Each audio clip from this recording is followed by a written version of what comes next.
Sa gitna ng hirap na dulot ng pagtaas ng presyo ng bilihin, patuloy ang pagsulong ng mga programang nagbibigay buhay sa ating mga kababayan tulad ng mga medical mission. Layunin nito ay tiyakin na walang Pilipinong maiiwan dahil ang maayos na kalusugan ay dapat maabot ng lahat. Isang tulong na nagbibigay ng pag-asa, isang pamilya, isang buhay sa bawat pagkakataon.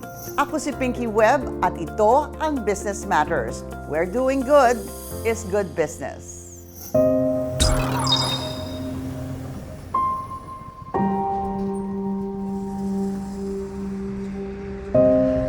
Kung ang bawat ngiti ay isang regalo, ang makalakad si Gabriel ay isang milagro.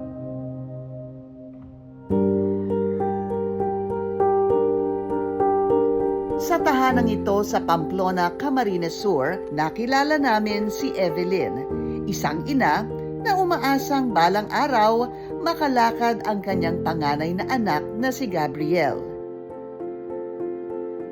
Si Gabriel, 9 na taon nang nakikipaglaban sa sakit na cerebral palsy. At si Evelyn, 9 na taon na ring lumalaban para sa kanyang anak. Sinabi ng doktor, "Ma'am, pakatatag ka, ma'am." Hindi ko kaya, ma'am. Doon ko nalaman na sabi ng doktor, sinabihan ako ng pakatatag ka, ma'am, dahil ang anak mo may imposible na lahat mo gagawin na sakripisyo. Doon ko nalaman na di daw makakalakad.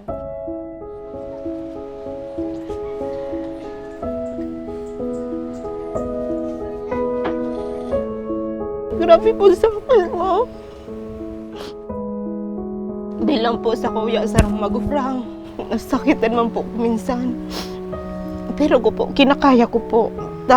Sa kuya man po ng aki, kakayanon ko po ang gapos.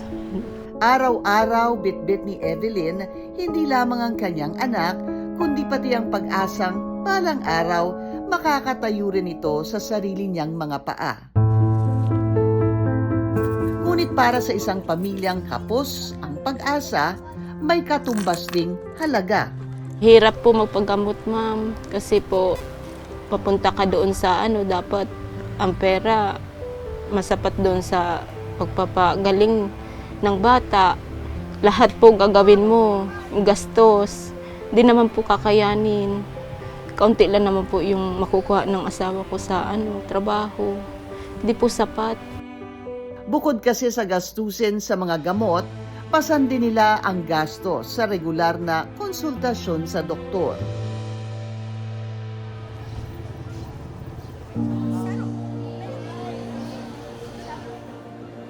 Kaya nang dumating sa kanilang bayan ang isang medical mission ng kilalang health and wellness retail giant, isa ito sa mga pagkakataong hindi nila pinalampas. Malaking bagay na po ito, ma'am, kasi di mi naman bibilihin ang gamot. Malaking bagay na yun sa amin. Ang Alagang Pangkalusugan Medical Mission ni Watsons, nag-start siya 2013 pa. So more than 10 years na namin to ginagawa. At dahil pharmacy nga kami at gusto naming madala yung healthcare or medicines na minsan mahirap makuha ng maraming Pilipino closer to their communities. Meron kaming ganito. Meron kaming Alagang Pangkalusugan Medical Mission. Para sa mga pamilyang katulad ni na Evelyn, bawat libreng konsultasyon, bawat gamot at bawat tulong ay pagkakataong maipagpatuloy ang laban. Gusto kasi namin pag nakita ng mga tao na, uy, may medical mission, very clear yung message na yung medical mission, hindi namin to ginagawa kasi pharmacy kami or dahil gusto namin bumili sila sa Watsons. At the end of the day, yung message is gusto namin alagaan sila, but at the same time, may follow-through na alagaan nila yung kalusugan nila. Bukod sa libreng gamot, ginawa ring posible ng Alagang Pangkalusugang Medical Mission ng Watsons ang libreng bunot, maging ang X-ray at ECG. Meron din kaming check ng uric, cholesterol, sugar. Minsan yan yung mga hindi na masyadong naiisip ng mga Pilipino. Kaya naman importante yan, pero very common yan. No? Meron din kaming dental, paminsan as in dental check-up apart from bunot. Para sa health and wellness retail company na ito, hindi magiging posible ang medical mission na ito kung wala ang pakikipagtulungan ng kanilang partners at volunteers. It's really a partnership. It's an initiative of Watsons in partnership with Metro Naga, but Metro Naga is the one that taps.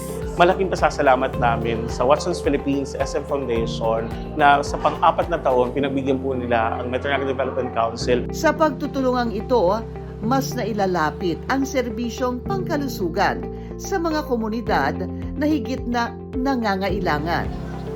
Ang sarap pa rin talaga sa pakiramdam. And yung makita mo na nakakatulong ka, yung company nyo na nakakapagbigay ng libreng gamot sa mga taong mahihirapan kumuha ng mga gamot na yun. Makikita mo talaga yung mga iba't ibang klase ng tao at yung mga buhay nila. And it feels good to be part of it and to know na nakatulong ka. Para kina Evelyn at Gabriel at sa daan-daang katulad nila, minsan ang pinakamabisang gamot ay ang paramdamang hindi sila nag-iisa.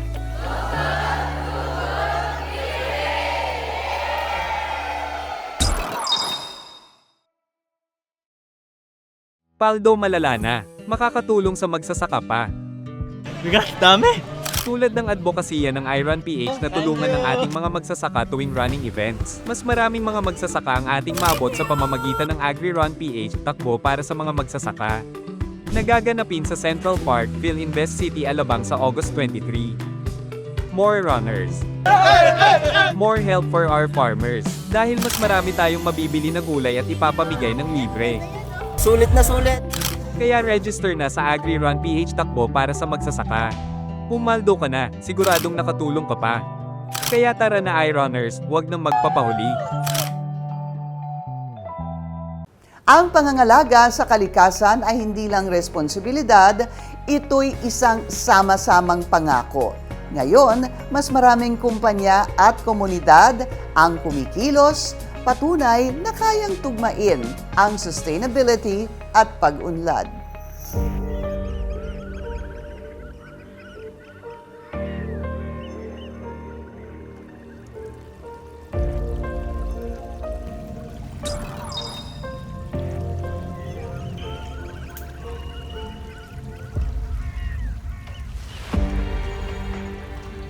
Yung bahay ko, bumaliktad. Ang haligi nasa imabaw, yung bubok nasa ilalim ng tubig. Kaya kung wala ang mangrove, siguro lahat ng bahay dito wala. Lipad.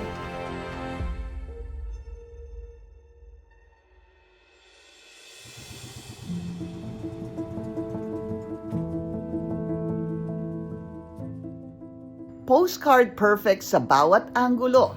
Ito ang isla ng Siargao na dinarayo ng mga turista.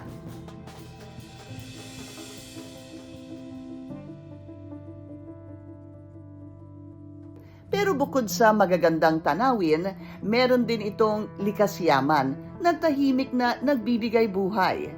Ang Del Carmen Mangrove Forest Reserve na kinilala noong 2024 bilang isa sa 10 wetland of international importance sa Pilipinas, sa ilalim ng UNESCO Ramsar Convention on Wetlands. May lawak na 4,871 hectares. Ito ang pinakamalaking contiguous mangrove forest sa buong bansa. At ang patuloy na pagyabong nito ay gawa ng pagtutulungan ng local government, private companies, at lokal na people's organizations. As we started educating ourselves what the mangroves can really do for us over time, we started to recognize that we have to do some action. On our end, it has always protected us from typhoons. It has allowed us to have regular food. It has allowed us to grow our families and our memories because of the protection that it provides us. Kaya pinaglaban namin ang pinaglaban. Isa si Romeo sa mga dating iligal na namumutol ng mga bakhaw sa Del Carmen. Ang ginagawa namin, pag nakasakay na ang kahoy sa bangka, nilulunod namin para di kami mahuli. At walang ebidensya. Ang ginagawa namin, sumisid, lumangoy, hanggat doon sa puno ng bakhaw. Doon na kami nakapagtago. Gawa ng, siyempre, mahirap. Walang mapaghanapan ng trabaho. Pero natutunan daw niya ang kahalagahan ng bakhawan sa paligid ng kanilang bahay nang tumama ang Super Typhoon Odette noong 2021. Nung bahay ko, bumaliktad. Ang haligi nasa imabaw, yung bubok nasa ilalim ng tubig. Kaya kung wala ang mangrove, siguro lahat ng bahay dito wala. Lipad. Kaya nang may manghikayat raw sa kanya na sumali sa People's Organization na kamamana o kaanib na mga mangingisda at magsasaka ng Numancia Aqua Agricultura, hindi na raw siya nag-atubili. Isa kasi ang kamamana sa mga nangangalaga ngayon sa mga bakhawan ng Del Carmen. Sa ilalim ng programang One for Trees ng Juan Meralco Foundation. Dumulog sa atin si Mayor J.R. Coro upang matulungan ng napakalaking mangrove reforestation program na ginagawa ng kanilang munisipalidad. At ngayon, 280,000 mangroves na ang naitanim ng Juan Meralco Foundation sa pamamagitan ng One for Trees program. Ito ang livelihood na in-offer natin para sa dating mga illegal cutters doon sa mangrove area. Sila na ngayon na nagpa-propagate at ito ay kahit papaano nagiging dagdag kita na para sa kanilang mga pamilya. Bukod sa pagtatanim ng mga propagules, iniikot rin ni na Romeo ang kalawakan ng Mangrove Forest Reserve para tiyaking wala nang namumutol ng mga ito. Malaking tulong talaga ang bakaw. Kung wala ang bakaw, wala rin tayong maani ng mga laman dagat. Kasi ang mga laman dagat, nandiyan nakatira sa puno ng mga bakaw. Kung hindi mo maproteksyonan, siyempre baka mapares naman dati na nakakalbo. Nagsilbi rin itong alternative income para kay na Romeo, bawat bakhaw kasi na kanilang naitatanim at napapalaki ay may katumbas na kita.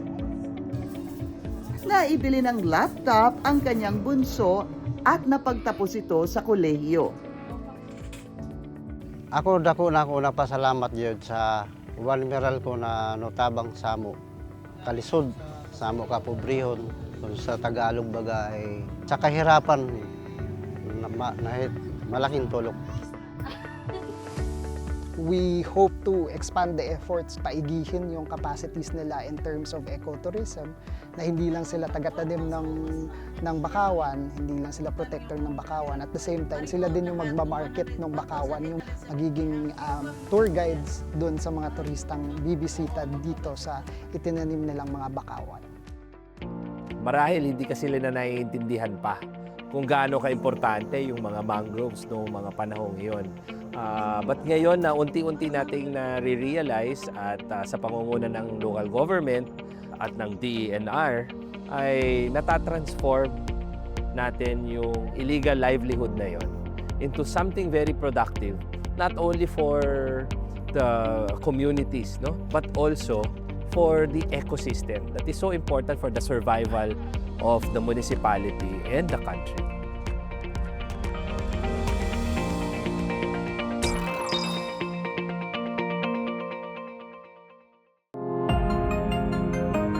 Welcome to Hotel Sogo Malate. Digital transformation for Hotel Sogo is to live our promise that we are the leader for innovation. Everything is made digitally with AI. Now, we had this another innovation where the rooms are being run or being operated by Internet of Things. So, this AI Tech Concept Room is actually being operated, like for example, with voice console command. The AI Tech Concept Room will start upon checking in. We have this AI virtual assistant, si Sogo Aiko. Kaya Aiko ang pangalan niya kasi AI ko. So, AI siya. So, nag-a-assist siya kung paano gagamitin yung self-check-in kiosk. Yung self-check-in kiosk is to maintain the privacy and at the same time to generate automatic key card QR code for your hotel room. So once it's generated, you will be assisted by the robot to your room. Once you're inside the room, sasabihin mo, computer and here, and then mag-open na yung lights, yung TV. Now, if you want to personalize your ambience, romantic mood on, mag-open yung romantic light. And then if you want to listen to music, so romantic music on or play. So, meron tayo automatic body dryer. It's also voice-operated yung curtains. And then, yung TV, kung gusto mong manood, magbigay ka ng movie name. And then, play movie, computer. Aside from the Sogo AI Tech Concept Room, we have the Sogo mobile app. We just launched this one wherein you will have to download the mobile app tapos you will book yourself with your accommodation kung saang branch man siya. Well, being innovative and being a leader in the industry, this doesn't discount the warmth of hospitality of Hotel Sogo people. Hotel Sogo has been a leader in terms of innovation and digitalization. We all know in the industry, talagang lahat ngayon nakapitalize na sa digitalization, lahat AI. We make it a point that we will always be the first to show the public or to show our guests the future of hotels. And the faster that it will be when you use Sogo mobile app in checking in and to elevate their process of checking in. So we make sure that Hotel Sogo is not only so clean, so good, but also so digital.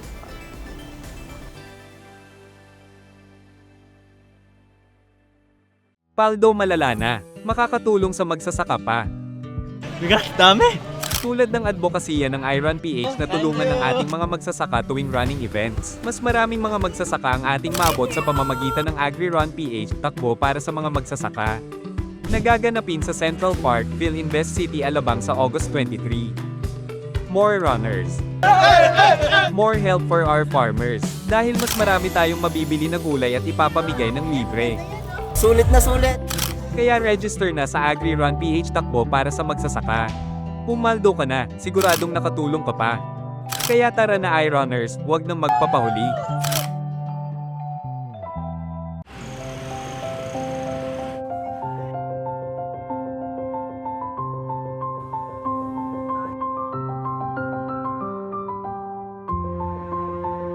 Pagka may medical mission ang barangay namin, talagang ma-attend po para magkuha ng libreng gamot. Malaking bagay kasi yung ibibili ko ng gamot, pwede ko nang ibili ng iba naming kailangan.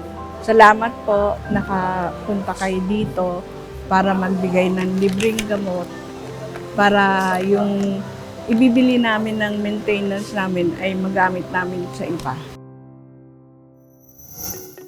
The birth of Sogo Cares is the corporate social responsibility of Hotel Sogo. It is a program where we reach out to different communities, the underserved families of the Philippines, even in those areas that has no Hotel Sogo branch. This is to bridge the gap to build a better community. We have Doctors on Wheels. This is a medical mission that we do.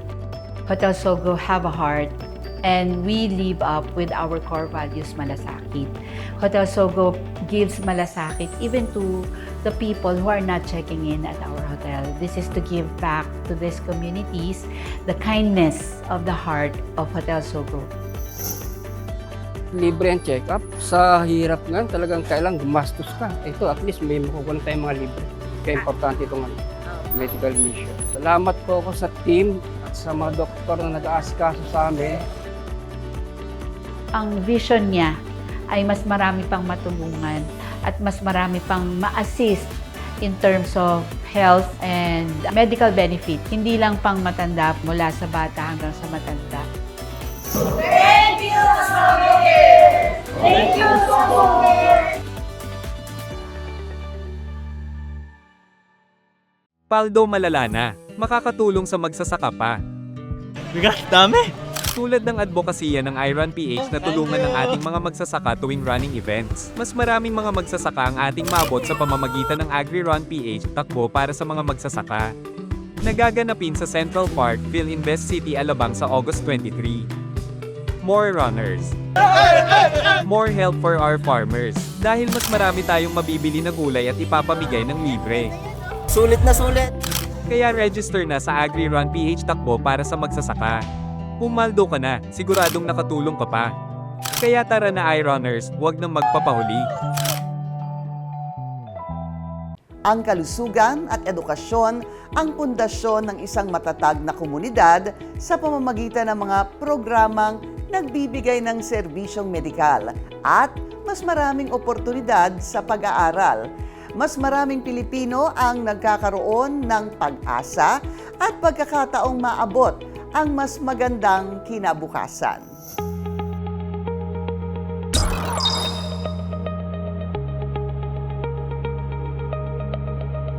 Ang edukasyon at kalusugan ng mamamayan ang ilan sa pinakaimportanteng haligi ng isang matatag na bayan. Mga aspetong masinsinang tinutuunang pansin ng foundation ng isa sa pinakamalaking conglomerate sa bansa. Sabi nga, kabataan ang pag-asa ng bayan. Mabuti na lang at may mga kabataan na mas pinipili pa rin na magsumikap sa kanilang pag-aaral. Isa na rito ang estudyanteng si Jasher mula sa Batangas na sa kabila ng pinansyal na pangangailangan, patuloy pa rin na nagpupursige sa pag-aaral. Hindi po option sa akin tumigil. Magtatrabaho po ako habang nag-aaral. Kasi kung titigil po ako sa pag-aaral, mahihirapan po akong isupport yung family ko in the long run. Mabuti na lamang at isa si Jasher sa libu-libong college scholars na sinusuportahan ng pinakamalaking conglomerate sa bansa. Ang SM College Scholarship ay isang programa na itinatag ng aming founder, si Mr. Henry C. Sr. At ang layunin talaga nitong ay mabigyan ng mga oportunidad ang mga kabataan na makapagkolehiyo. Ang gusto lang talaga ni Tatang, ni Mr. Henry C. Sr. ay makapag-college kahit isa man sa bawat pamilya. Kaya niya inumpisahan itong scholarship program noong 1993 at hanggang ngayon patuloy pa rin itong programang ito.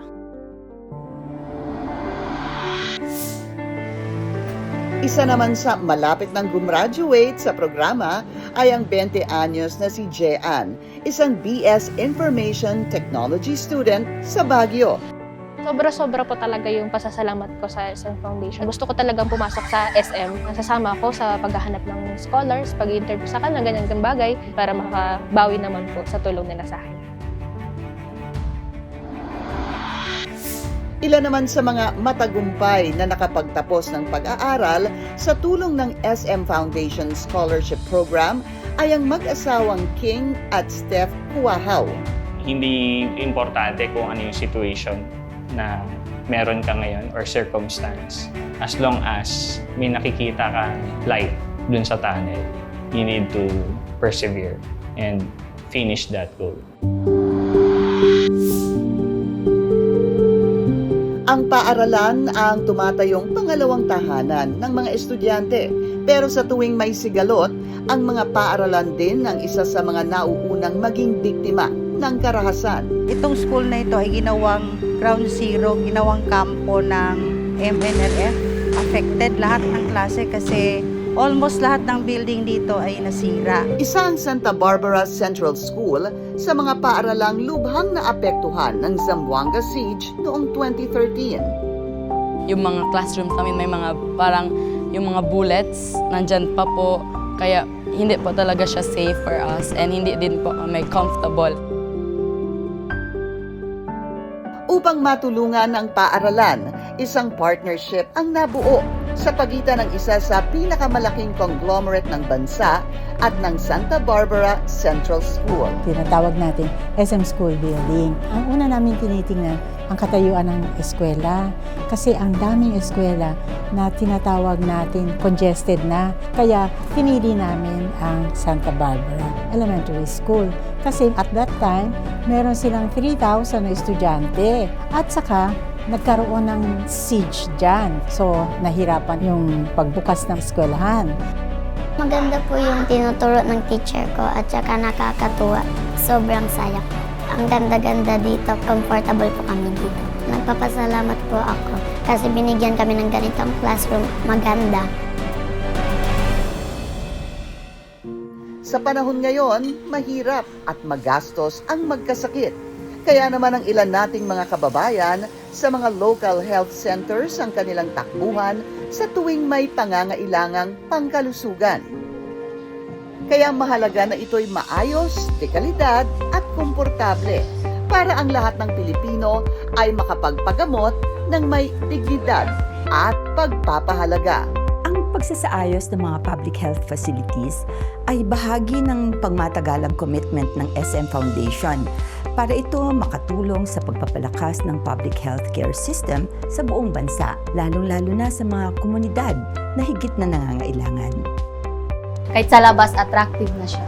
May aircon na sa loob, hindi na mahirapan kasi mainit. Kasi tapos yung yung door, hindi na siya sa alikabok, close yan. Mula sa mamamayang Pilipino hanggang sa mga kasundaluhan.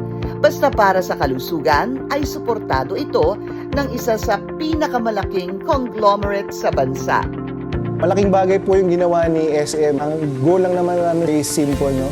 Makapag-deliver ng quality healthcare sa Philippine Air Force personnel, dependents, and authorized civilians. Kapag matatag ang edukasyon at kalusugan, mas matatag ang isang komunidad.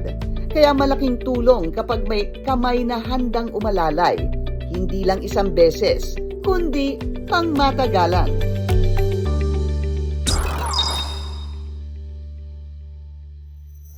Bawat partnership, bawat tulong na inaabot ay bahagi ng mas malaking larawan, ang pagbubukas ng bagong bukas para sa komunidad. Join us again next week para sa mga istorya ng inspirasyon na nakabuti sa nakararami, komunidad man o individual. Para sa inyong mga comments, suggestions at updates, do follow us on our social media accounts. Ako po si Pinky Webb at ito ang Business Matters, where doing good is good business.